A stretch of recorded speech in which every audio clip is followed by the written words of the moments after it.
a man conceived a bold idea. He wondered if vampire bats could recognize blood. The bats didn't attack him, though. He had injected bat blood into himself in advance. The man, who had suffered from a blood disease, now had a muscular body. He was not only super strong, but also very agile. He could easily jump and hang upside down in midair. Moreover, he developed echolocation. He could determine the position of a ball he threw with his eyes closed. The man with superpowers is named Morbius. Initially, he thought it was a good thing, but he gradually found that the serum had side effects. He is very sensitive to human blood. He needs to get full of it every 6 hours. To see what would happen if he didn't drink blood, he locked himself in a sealed room. After just 2 minutes, he regretted it. The inner pain was torturing his will, and his bloodthirsty nature was hard to control. At that moment, a man named Milo came in. He is Morbius' good friend and a congenitally defective person. Seeing the prompt, he immediately handed a bag of plasma to Morbius. This enabled the beast in front to regain his senses from the pain. Looking at Morbius' muscular body, he knew the bat serum must have been successfully developed, but Morbius refused to give it to him, as the serum was unstable so far. Although Milo left the laboratory, he couldn't resist the temptation of the serum. In the evening, a doctor was running wildly in the corridor, as if something was chasing him. Suddenly, a big hand grabbed his neck and sucked out all his blood. The next day, when Morbius found out, he thought he had killed the doctor when he was out of control. After all, when he first injected the serum, he had killed all the mercenaries on the ship. Just as he was about to run with the blood bag, he was unexpectedly arrested by the police. At this moment, his lawyer suddenly appeared in the prison. To his surprise,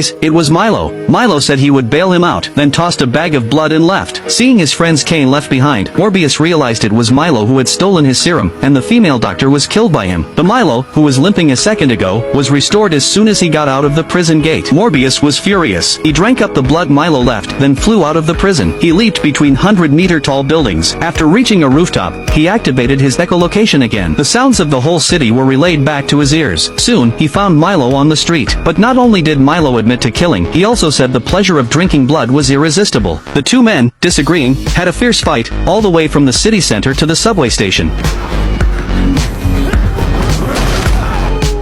At this moment, the police suddenly appeared. Milo pretended to surrender, but what happened next made Morbius completely see through his true colors. Milo said that anyone who dared to stop him would not be spared, even a good friend. Morbius knew that fighting with him would only hurt more innocents. So, before the subway arrived, he felt the change of the air current, then jumped and flew away in front of the train. Now, he has to find a better way to completely eliminate this bloodthirsty demon.